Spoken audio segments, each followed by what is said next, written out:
Donc nous allons pouvoir ouvrir cette première table ronde de la journée, une table ronde qui va nous permettre donc d'ouvrir les regards, de croiser les disciplines, d'interroger nos manières d'habiter, de ressentir, de penser l'espace urbain. Donc je passe la parole à Olivia qui va animer cette table ronde. Olivia, est-ce que tu peux nous présenter tes invités ? Oui, je vais présenter nos invités. Alors j'espère que vous êtes bien. Alors certains, non, vous n'êtes pas au soleil, tout va bien, nickel. Si, toi, zut. Bon, alors pour commencer, on va commencer par une première table ronde. On va un peu planter le décor de la ville sensible. Alors, on va découvrir différentes approches. Évidemment, ce n'est pas exhaustif, mais on a eu du mal d'ailleurs à choisir. Mais on a choisi 4 femmes et un homme pour nous présenter leur vision, leur approche de la ville sensible. Elles sont toutes complémentaires. Et d'abord, je vais vous présenter Alicia Podella-Goduel. Alicia, tu es philosophe praticienne. Tu as fondé Agophilo pour faire philosopher, car Alicia pense que la pratique de la philosophie peut éclairer le monde et engager les citoyens. Alice Cabaret, tu es associée d'ailleurs avec Emma Villarem. Je ne sais pas si Emma est arrivée, si elle est là. Elle est là, voilà. Donc Alice, tu es urbaniste spécialisée en neurosciences cognitives. Tu as cofondé l'agence S-City, dont la mission est de concevoir des villes plus respectueuses des besoins cognitifs, émotionnels et sociaux. Ça te va ? Nadia, tu es juste à ma gauche. Nadia, tu es architecte des PLG. Alors Nadia, tu aimes bien te définir comme une bâtisseuse de liens sociaux. Voilà. Et tu es AMO en qualité d'usage, auteure et conférencière.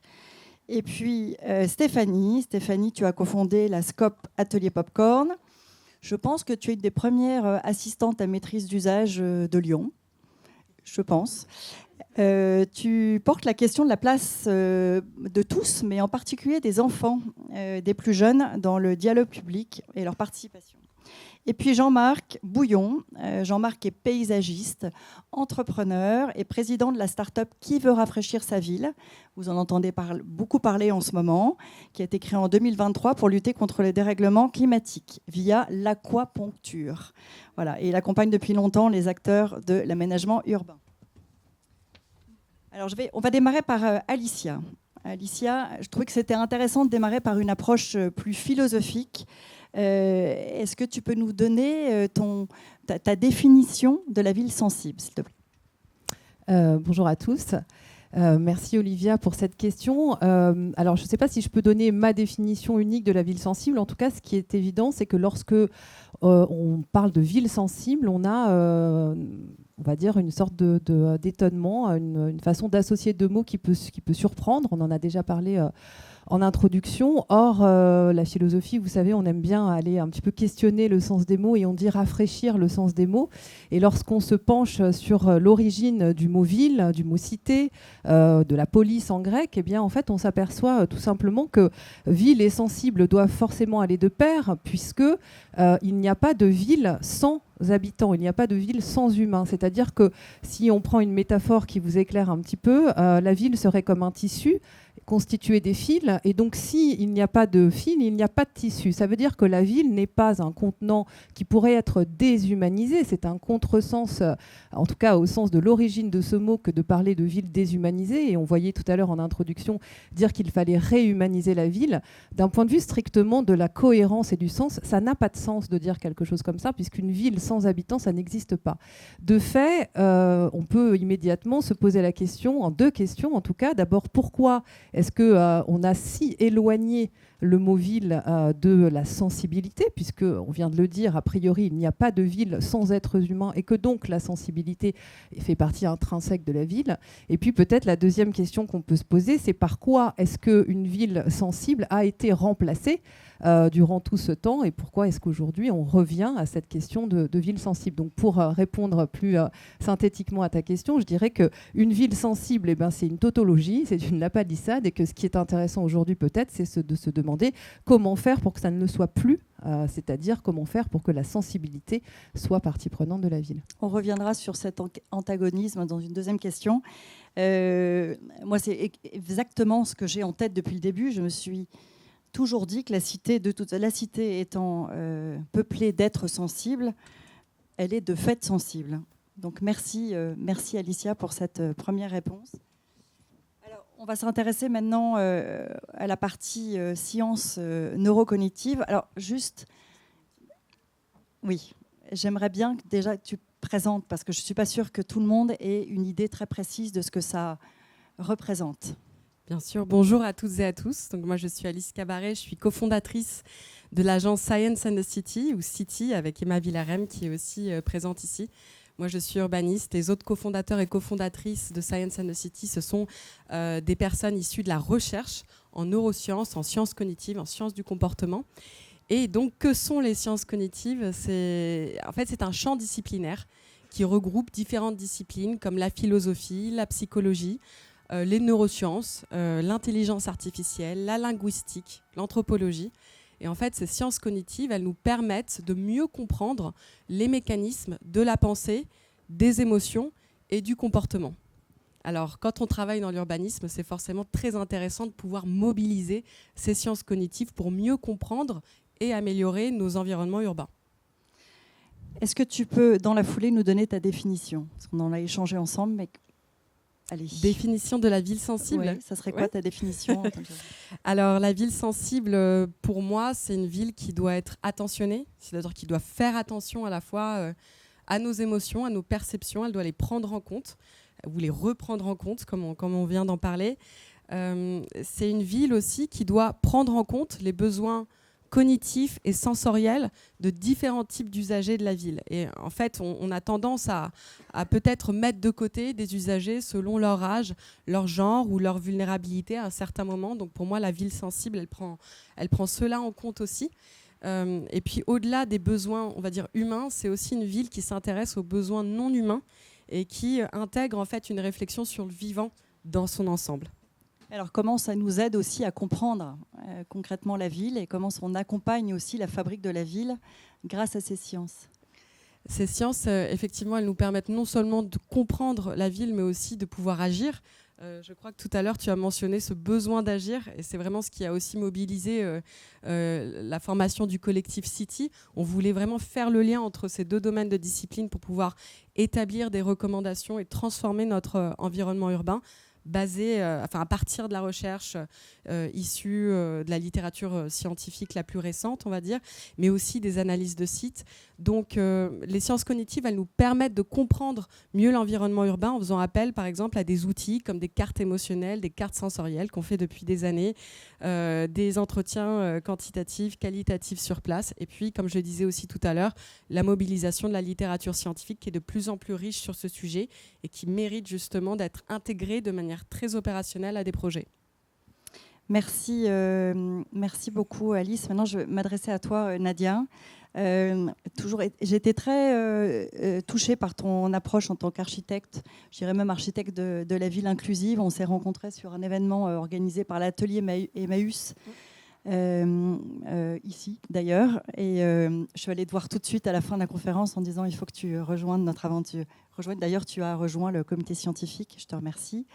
Donc tu es architecte et tu définis plus comme une philosophe humaniste. Et tu nous parles d'une vision tu as une approche un peu holistique, très holistique. Et tu défends 4 fondamentaux vivants d'un homme, d'une femme et d'un enfant. Ce serait quoi ? Est-ce que tu définis la ville au travers de ces 4 fondamentaux ? Alors déjà, merci de m'avoir embarquée dans cette magnifique expérience. Quand on s'est rencontrés, on parlait du beau qui faisait du bien et du beau qui faisait du mal. Et c'est quelque chose que je défends depuis longtemps. Cela fait plus de 25 ans que je travaille avec des personnes extraordinaires, auprès de personnes extraordinaires. Nous sommes des personnes ordinaires. Et les personnes extraordinaires, il y en a sûrement ici, mais c'est peut-être plus invisible. Mais ce n'est pas parce que c'est invisible que ça fait pas de vous des personnes extraordinaires. Et autant, quand j'ai conceptualisé la chaîne de déplacement en 97, il manquait encore plein d'éléments. Et aujourd'hui, à force de travailler avec eux, eh bien, je me suis aperçue que c'était des extraordinaires révélateurs des dysfonctionnements de notre cité. Et à travers eux, on sait ce qui nous fait du mal de manière silencieuse ou ce qui nous fait du bien de manière tout aussi silencieuse.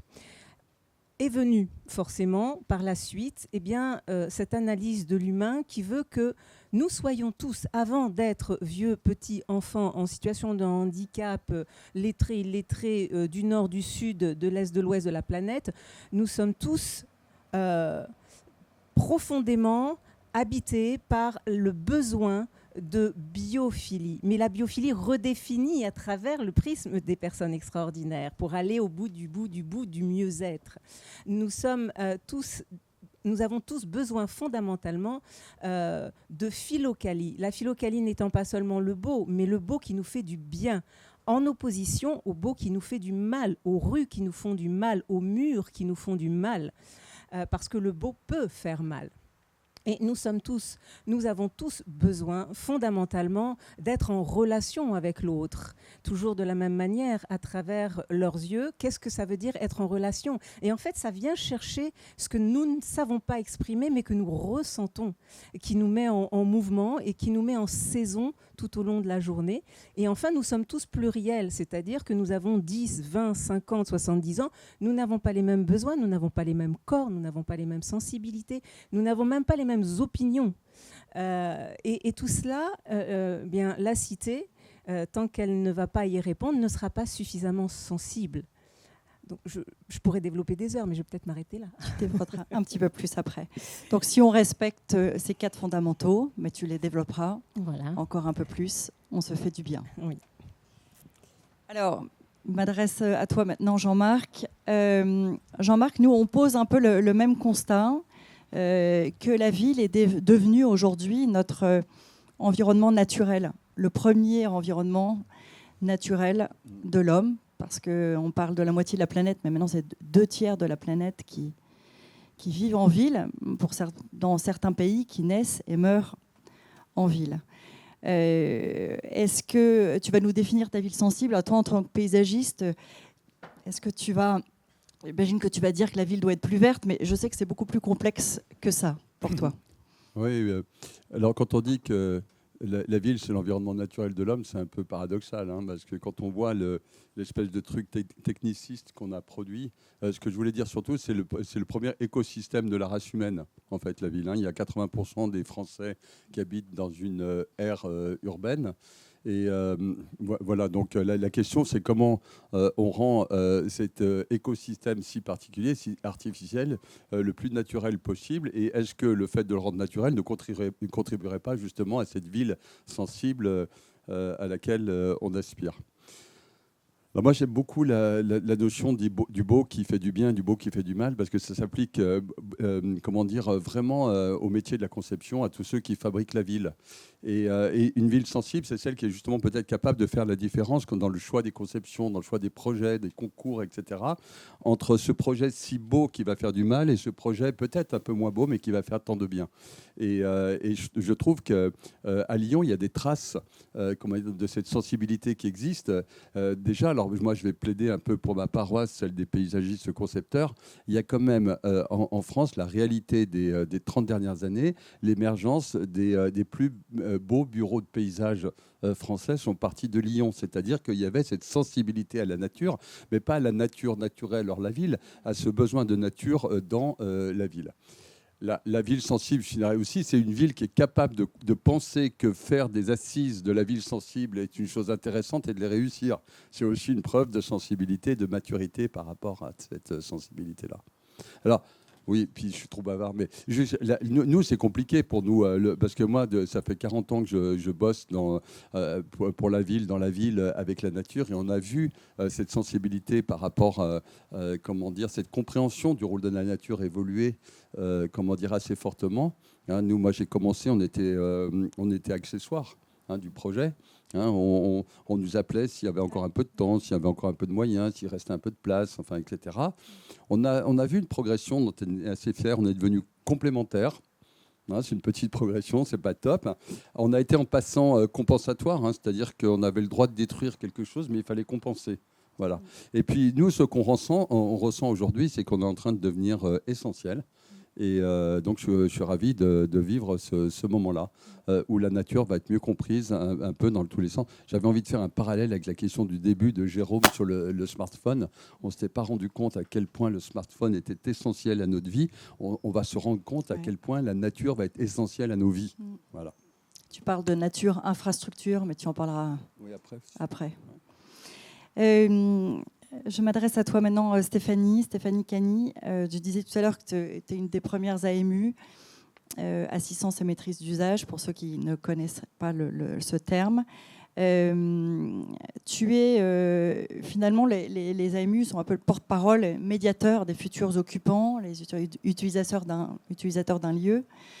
Et donc tu es là, toi, pour t'assurer que tous les projets intègrent toutes les attentes. Mais je dis plus que les attentes, parce que même les imaginaires, quand on parle des enfants, on a eu l'occasion de travailler ensemble, c'est juste incroyable.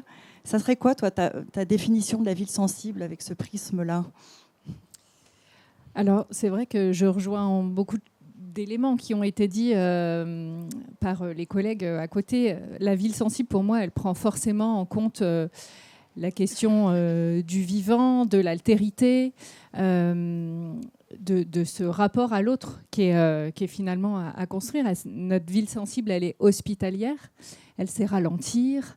Et en fait, moi, le cœur de mon métier, c'est qu'elle sait écouter. Et c'est différent de entendre. Et écouter, c'est prendre en compte celles et ceux qui vivent les lieux et donner de la voix à celles et ceux qui, typiquement, ne sont pas là aujourd'hui. Des voix qu'on entend peu, pas, qui n'oseront pas en fait, prendre leur part. Donc, il faut leur donner l'opportunité de pouvoir s'exprimer. Cette ville sensible, elle sera réussie si on écoute et qu'on prend en compte la diversité de ces voix, leur diversité, leur fragilité. Et donc, effectivement, je suis particulièrement sensible à la question de la place des enfants et des jeunes dans le dialogue public, et pas uniquement dans une version décorative ou accessoire, mais bien dans la question de l'analyse de leurs besoins, de leurs envies et de leurs imaginaires pour construire autre chose. Et notamment, on en parlera, mais les plus jeunes, finalement, c'est peut-être nous qui avons beaucoup à apprendre aussi d'eux dans notre manière de voir les choses. On en parlera, ils sont très pragmatiques, mais ils aiment le beau aussi, on l'a vu, mais on en parlera un peu plus tout à l'heure. Alicia, je reviens vers toi. Tu nous as parlé de cet antagonisme, d'un paradoxe, effectivement, entre ville et sensible. Et du coup, est-ce que tu crois que la ville sensible, en tant que philosophe, est possible, en fait, ou on est juste en train de délirer là aujourd'hui, mais ça n'existe pas? Oui, j'espère qu'elle est possible. Je sais qu'elle est possible. Je suis très intéressée aussi par tout ce qui vient d'être dit au sujet du beau, au sujet évidemment de l'écoute et des enfants. Et j'aime bien cette dernière prise de parole de Stéphanie qui dit qu'on a sans doute beaucoup à apprendre des enfants, à condition de les écouter. J'interviens moi-même beaucoup en philosophie avec les enfants. Et je ramène ici cette idée parce que justement, pour répondre à ta question au sujet, est-ce qu'on peut arriver à réconcilier les deux, je crois qu'il faut aussi qu'on fasse notre propre auto-analyse des raisons qui nous ont conduits ici, et peut-être en tant que philosophe éclairer un élément important, c'est cette dissociation qui existe pratiquement depuis le début entre le corps et l'esprit. Et à la naissance de notre culture occidentale et de nos idées, on trouve quand même beaucoup de philosophes, et notamment Platon. Donc je ne vais pas vous faire un cours de philosophie, mais enfin, comment est-ce qu'on peut à ce point-là dissocier le corps et l'esprit? Et tout simplement parce que nous sommes issus d'une culture occidentale dans laquelle le corps est le tombeau de l'âme. Ça n'est pas moi qui le dis, c'est Platon. Et que donc, évidemment, que lorsque on part il y a plus de 2500 ans avec cette idée-là, avec l'idée qu'il faut se méfier de nos émotions, alors tous les philosophes ne sont pas platoniciens, mais disons qu'on a quand même un ancrage culturel très fort, et que le monde des idées nous a amené à finalement considérer que le corps était quand même, en tout cas, il fallait s'en méfier. que l'esprit est premier. D'autres philosophes expliquent évidemment que le corps est bien là, mais enfin, en gros, sans esprit, le corps n'est pas là, et donc qu'il est premier. Et je rappelle que Descartes disait qu'il fallait quand même être comme maître et possesseur de la nature. Et donc cette espèce de puissance, de toute puissance, qui a été celle de l'esprit humain. Et Antonio Damasio, au XXe siècle, nous a écrit ce livre fantastique, L'erreur de Descartes.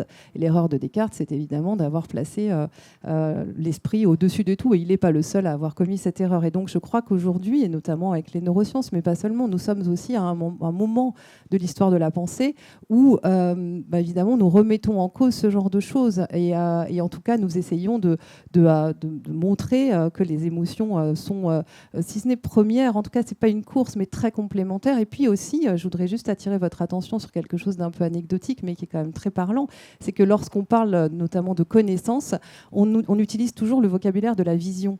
On parle d'évidence, on parle d'imprévu, on parle d'imprévisible, on parle de prévision. Et en fait, ce qui est très intéressant, c'est que même lorsqu'on essaye de faire de l'abstrait, on s'en réfère toujours à un vocabulaire qui est celui des sens. Et Nadia disait ce que nous ne savons pas exprimer, mais que nous ressentons. Et je crois que, en tout cas, en tant que philosophe, c'est un travail qui m'intéresse particulièrement. Je crois qu'il y a un gros travail à faire sur le vocabulaire, parce que les mots créent des mondes, et que si on n'a pas de mots pour exprimer certaines choses, bien évidemment, on n'y arrivera pas. Et donc, tu disais que tu avais créé ce mot de sensité. Et je voudrais peut-être juste finir par cette phrase d'Hannah Arendt que je trouve fantastique. Hannah Arendt, qui est une philosophe du XXe siècle, et qui disait « Les mots justes prononcés au bon moment sont de l'action ».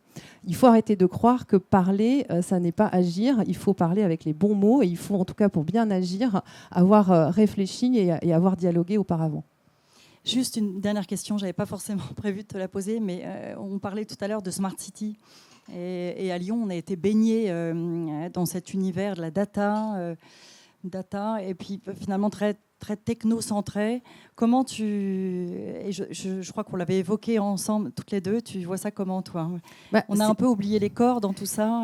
Oui, mais je pense que tout ça, c'est vraiment le même problème pris sous des angles différents. En réalité, aujourd'hui, quand on se pose la question de l'intelligence artificielle, et je pense que tout le monde se la pose, plus ou moins, on essaye de voir quelle est la différence entre l'intelligence artificielle et l'intelligence humaine. Et bien sûr, on ramène du corps, et l'intelligence n'est pas seulement la rationalité. Et donc, effectivement, utiliser de la data, tout à l'heure, vous avez fait le premier quotient émotionnel de ce lieu, et vous avez parlé d'un data analyst. Et donc, ça veut dire qu'on peut aussi analyser des data pour en faire autre chose.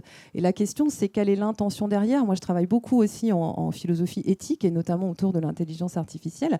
Qu'est-ce qu'on veut faire de ça? Alors, ça ne veut pas dire qu'on peut faire aussi bien du bien et du mal avec la techno, c'est un peu plus compliqué que ça, mais en tout cas, c'est de se poser la question de ce qu'on peut faire avant. Et je crois que la ville intelligente ne peut pas se passer de ville sensible, et que la ville sensible ne se passera pas de ville intelligente. La question, c'est simplement de savoir comment est-ce qu'on coordonne les deux, de la même façon qu'on coordonne les deux dans chacun d'entre nous, finalement.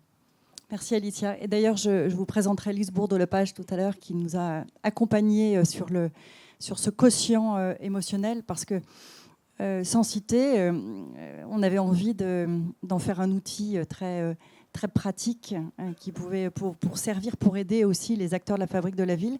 Donc on a été chercher une chercheuse qui travaille beaucoup sur le bien-être, Lise, que vous découvrirez tout à l'heure.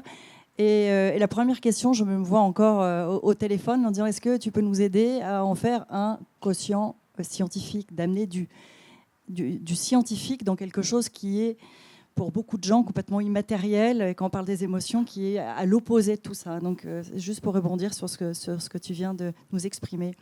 Alice, on nous a parlé, donc il faut comprendre l'esprit humain.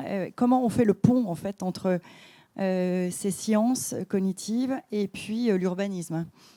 Est-ce que concrètement, ça peut aider, et j'imagine que tu as plein d'exemples à nous donner, mais à fabriquer la ville autrement? Oui, je pense qu'on vient de parler de quantification et d'analyse. L'idée de pouvoir justement récolter de la donnée avec intelligence et pouvoir justement en faire quelque chose qui soit au bénéfice de tous et de toutes. Je pense que l'intention, elle est aussi forte justement que cette volonté de quantifier. Et c'est là que les sciences cognitives sont particulièrement intéressantes au croisement de l'urbanisme.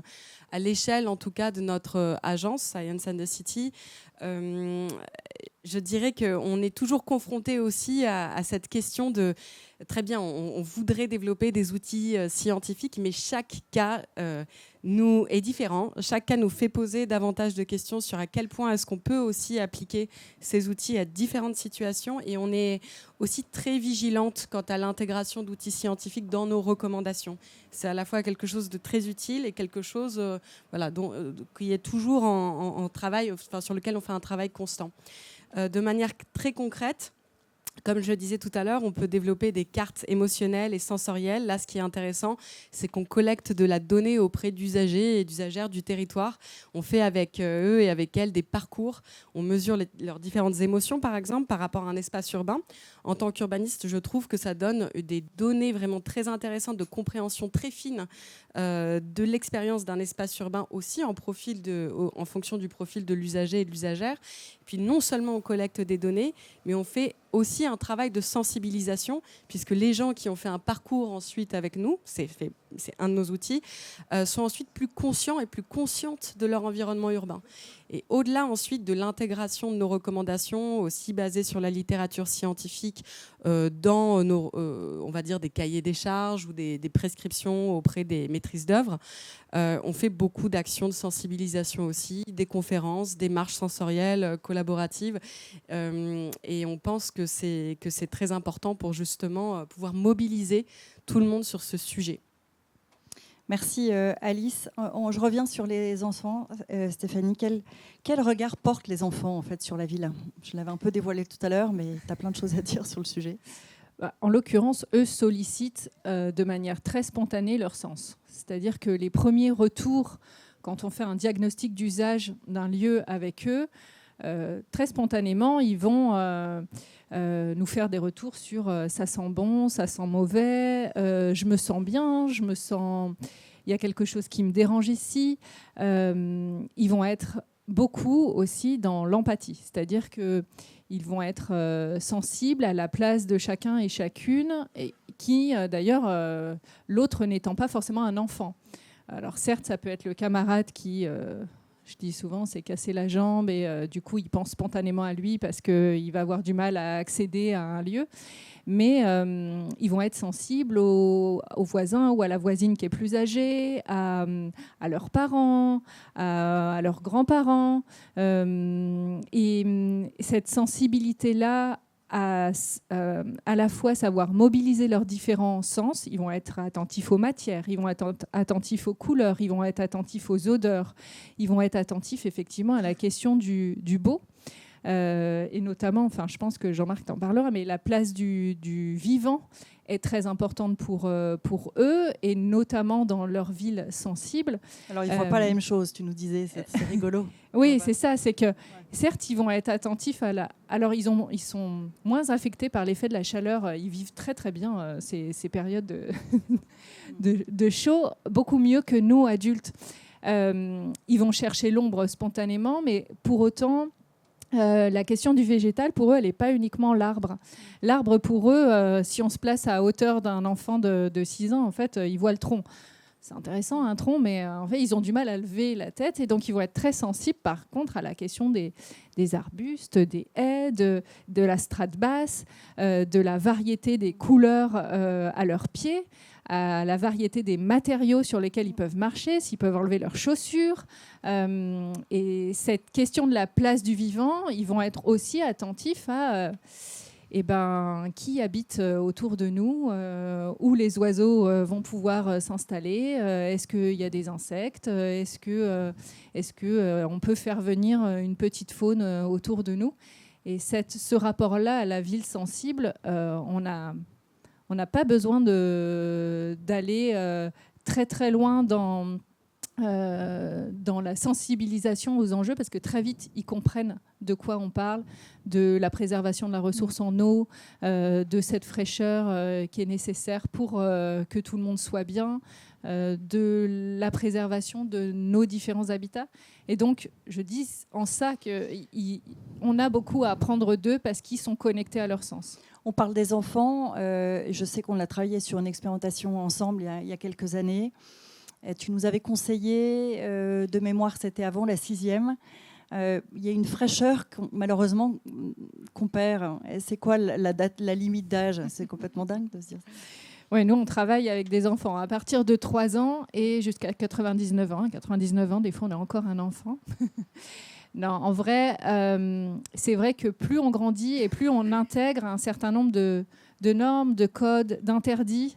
Et c'est vrai que à l'école primaire, on a encore à la fois cette fraîcheur et ouverture sur ce qui nous entoure.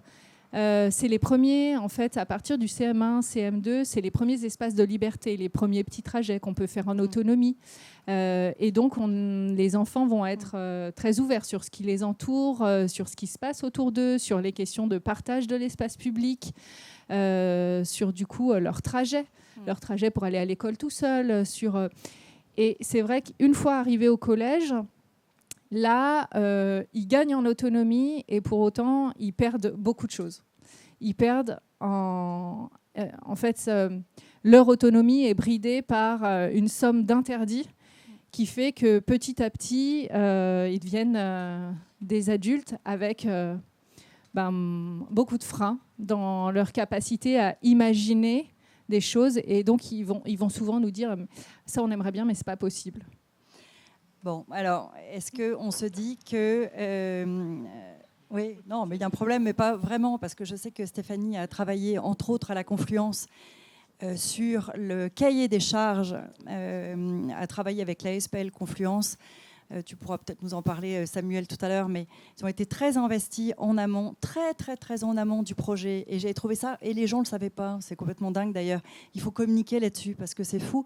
Et je me dis que, est-ce que ça veut dire qu'il faut finalement copenser la ville avec des enfants sur tous les projets, quoi. Je veux dire, sur tous les projets d'aménagement des villes, parce que si effectivement on perd cette fraîcheur, il faudrait qu'il y ait la voix des enfants dans tous les projets d'aménagement, de réhabilitation, de quartier. En tout cas, l'enjeu, il n'est pas d'opposer les générations.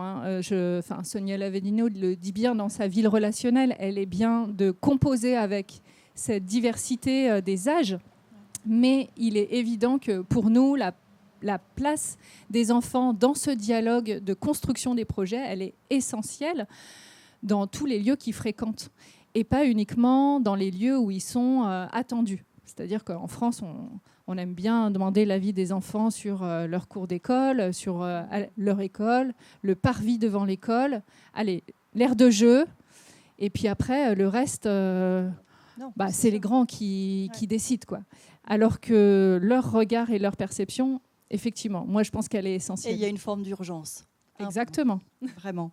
Donc, c'est un appel à vous tous. Merci Stéphanie. Jean-Marc, je parlais d'infrastructure. J'aime bien ta façon de parler d'infrastructure nature qui vient aider l'infrastructure de la ville fonctionnelle. Parce qu'on part quand même de la ville fonctionnelle. Elle est encore bien présente, hein, même si on est tous là pour essayer d'amener cette ville sensorielle, émotionnelle. Elle est là, elle est utile, elle est même absolument essentielle. Donc aujourd'hui, on n'est pas là à confronter et tout. On se dit juste qu'il faut intégrer aussi cette infrastructure nature et elle a énormément de bienfaits. Oui, alors effectivement, ce qui est un peu génial et un peu facile avec la force de la nature et son intelligence, c'est que à l'inverse d'autres infrastructures qui composent la ville, l'infrastructure verte des villes, elle est terriblement multifonctionnelle. Hein, on peut la planter mettre de la nature en ville parce que c'est plus beau, ça rafraîchira. On peut mettre des arbres parce que ça stocke du CO2, ça filtrera l'air, etc., etc. Donc il y a 60 fonctions écosystémiques qui ont été détectées par un gros programme de recherche qui s'appelle Nature for Cities, un programme de recherche européen. Il y a 60 typologies de fonctions écosystémiques différentes. Et quelle que soit la bonne raison pour laquelle on en prend une, on aura les 50 autres. C'est quand même mieux qu'une infrastructure grise qu'on essaye de rendre smart par la Smart City, parce que toutes nos infrastructures, en fait, elles sont monoservicielles. Un tuyau d'assainissement ne fait que assainir, un tuyau d'adduction d'eau ne fait que... J'ai vu que maintenant ça remarche, voilà. Et donc effectivement, ce qui est intéressant avec la nature. Alors d'abord une petite remarque, c'est vrai que les enfants ont une sensibilité à la nature particulière, mais on s'aperçoit aussi que on a tous une sensibilité particulière et propre à la nature. Ça a d'ailleurs donné lieu à des travaux de recherche avec un doctorat à la clé d'un étudiant en psycho qui a montré et qui a corrélé de façon extrêmement précise le rapport entre le stress, l'anxiété, l'angoisse et la présence ou l'absence de nature. Et c'était assez intéressant de voir que selon l'état de nature qu'il y avait des ressentis qui étaient complètement différents. Mais il y a deux choses qui sont intéressantes, c'est qu'il y a vraiment de corrélation entre le bien-être et plus ou moins de nature en ville. Et ce qui est intéressant aussi, c'est qu'il y a des gens qui ont financé cette thèse, la trouvant suffisamment intéressante. Ouais. Donc je vois là, vous savez, cette fameuse progression de la compréhension du rôle de la nature, parce qu'avant, personne n'aurait jamais financé ce genre de truc. Alors pourquoi c'est important de comprendre que la nature peut devenir une infrastructure, et quand on dit infrastructure, on rentre dans le côté technique de la ville sans s'éloigner du rôle sensible qu'on doit tous savoir. C'est qu'en fait, on s'aperçoit que la nature, par ses 60 fonctions écosystémiques, si jamais on multiplie la présence de la nature en ville, on va multiplier ces petits effets sensibles, etc., pour en faire quelque chose qui, ensemble, va améliorer le système urbain. Et toute chose qui améliore ou contribue au système urbain, finalement, c'est une infrastructure. Donc c'est pour ça qu'il faut aujourd'hui parler de l'infrastructure verte des villes. C'est celle qui nous permettra vraisemblablement une de celles qui nous permettra de mieux vivre ensemble. Voilà. Mais c'est pas une ville, une nature caricature. J'aimerais bien que tu insistes là-dessus. Parce que, vous savez, quand on parle de... Et d'ailleurs, c'était la course à l'échalote dans les dernières municipales, je le dis, parce que c'était complètement... Je trouvais que c'était totalement ridicule. Vous savez, on a annoncé 100 000 arbres, 200 000 arbres. Il y en a même un qui a annoncé 500 000 arbres dans la ville. C'était pareil à Paris. Et je trouvais ça complètement grotesque. Ça ne veut pas dire, parce que vous savez très bien qu'un arbre a besoin de pleine terre, a besoin de s'épanouir. Et la nature, elle prend plein de formes. Elle ne prend pas juste la forme d'un arbre comme celui-ci. Et j'aime bien ta façon de voir les choses et d'aquaponcture aussi pour aller pour justement être dans ce respect de la nature qui respecte les usagers de la ville. Alors il y a deux choses, c'est quelle nature accueillir en ville, et la deuxième chose, l'aquaponcture. Je commencerai par l'aquaponcture. L'idée de l'aquaponcture, ça part évidemment de l'acupuncture. Donc l'acupuncture, c'est on pique au bon endroit, puis ça a une influence sur un truc plus grand. D'accord ? Donc l'idée, c'est de considérer que si on a envie d'adapter nos villes au réchauffement qu'elles génèrent, d'accord ? Eh ben, comment dire, on peut le concevoir comme un énorme projet et puis apprécier la ville dans cette énorme complexité qu'elle est devenue, cette addition de parcelles cadastrales, publiques, privées, cet entrelac de besoins, etc. Et puis être, nous, en tant que particuliers, tétanisés par ce truc en se disant mais qu'est-ce que je peux faire moi à mon échelle ? Est-ce que ça va vraiment être probant, efficace, etc. Ou alors se dire que finalement, une ville, c'est une addition de parcelles. Qu'est-ce qui se passe à la parcelle cadastrale ? Et finalement, une parcelle cadastrale, ça devient assez simple. C'est un terrain avec un bâtiment, des besoins qui sont un peu complexes, etc. Mais ce n'est pas toujours très compliqué. Donc la question qu'on s'est posée, nous, c'est n'existerait-il pas à la parcelle cadastrale une petite action, un point d'acupuncture qui pourrait régénérer cette parcelle cadastrale. Et cette solution ne pourrait-elle pas être dupliquée et à combien sur l'ensemble des autres parcelles cadastrales.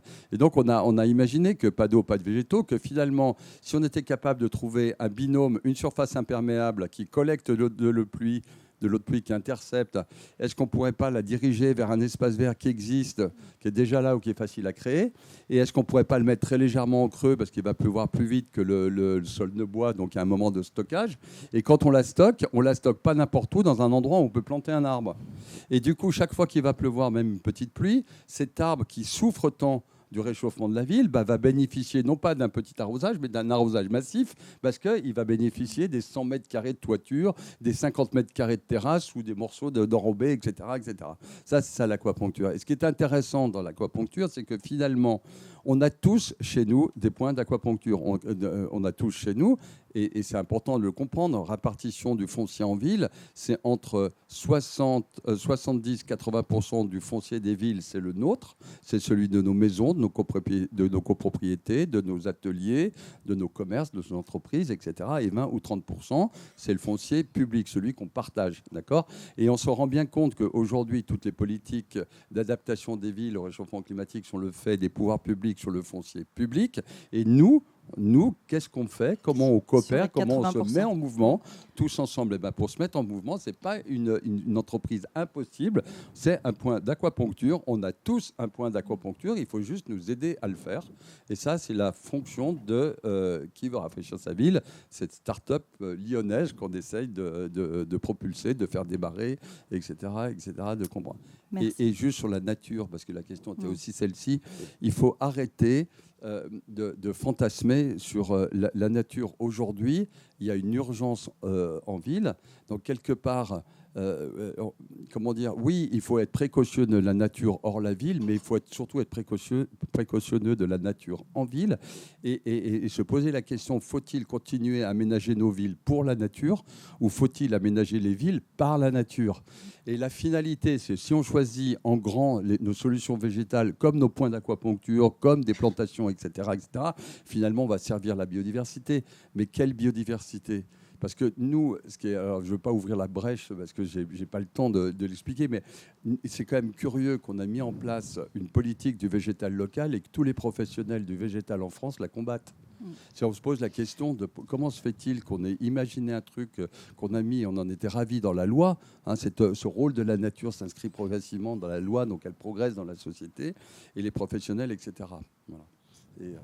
Merci Jean-Marc. Je pense qu'il y a plein de gens qui seront très intéressés de découvrir un petit peu plus tard, tout au long de la journée, Qui veut rafraîchir sa ville. Nadia, tu nous as parlé des 4 éléments vitaux, nécessaires. Tu parlais des gens qui vont mal, ils se font du mal, ils font du mal aux autres, ils font du mal à la ville. Mais tu parles aussi des beautés bienveillantes. J'adore ce terme, cette expression. Est-ce que tu peux nous expliquer cette notion ? Oui, absolument. Alors, juste avant de rentrer dans les beautés bienveillantes, j'aimerais insister sur ce que tu as évoqué ce matin, le décloisonnement. C'est-à-dire qu'il faut qu'on apprenne à travailler ensemble et à décloisonner nos sujets. Ce n'est pas la nature toute seule, ce n'est pas l'être humain tout seul, ce n'est pas l'enfant tout seul. Et ça, dans le milieu du bâtiment, on a encore beaucoup de mal. Donc déjà, si on faisait le lien et qu'on était en capacité d'introduire l'être et la nature de manière corrélée dans tous les programmes de réaménagement, ce serait extraordinaire.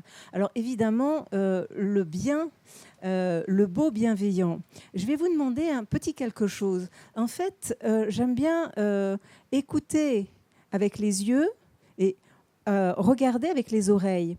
Si vous regardez autour de vous, vous levez la tête. J'aime, j'aime pas, c'est beau, c'est pas beau. Maintenant, si vous fermez les yeux et que vous ressentez ce qui se passe autour de vous, qu'est-ce qui devient beau et qu'est-ce qui ne devient pas beau ? Qu'est-ce qui vous fait du mal et qu'est-ce qui vous fait du bien ? Il y a un petit courant d'air. Oh yes, c'est trop bon. Vous voyez ? Et du coup, on déplace complètement la notion de beauté. Et typiquement, à travers le regard et les sens et les hypersensibilités, des hypersensorialités, la manière de vivre de manière hyper connectée son corps des gens extraordinaires, eh bien, on s'aperçoit qu'on est à côté de la plaque souvent. Et clairement, la biophilie, si on revient au rapport à la nature, eh bien, à travers leur regard, leur sens, on va rattraper le principal, l'essentiel, c'est-à-dire effectivement le courant d'air. On vous fait un appartement traversant, on ne vous fait pas un appartement traversant, ça change absolument tout. On est dans du beau malveillant, on est dans du beau bienveillant. On est sur la biophilie, on est sur... Oh, il y a des oiseaux qui chantent. Le chant des oiseaux.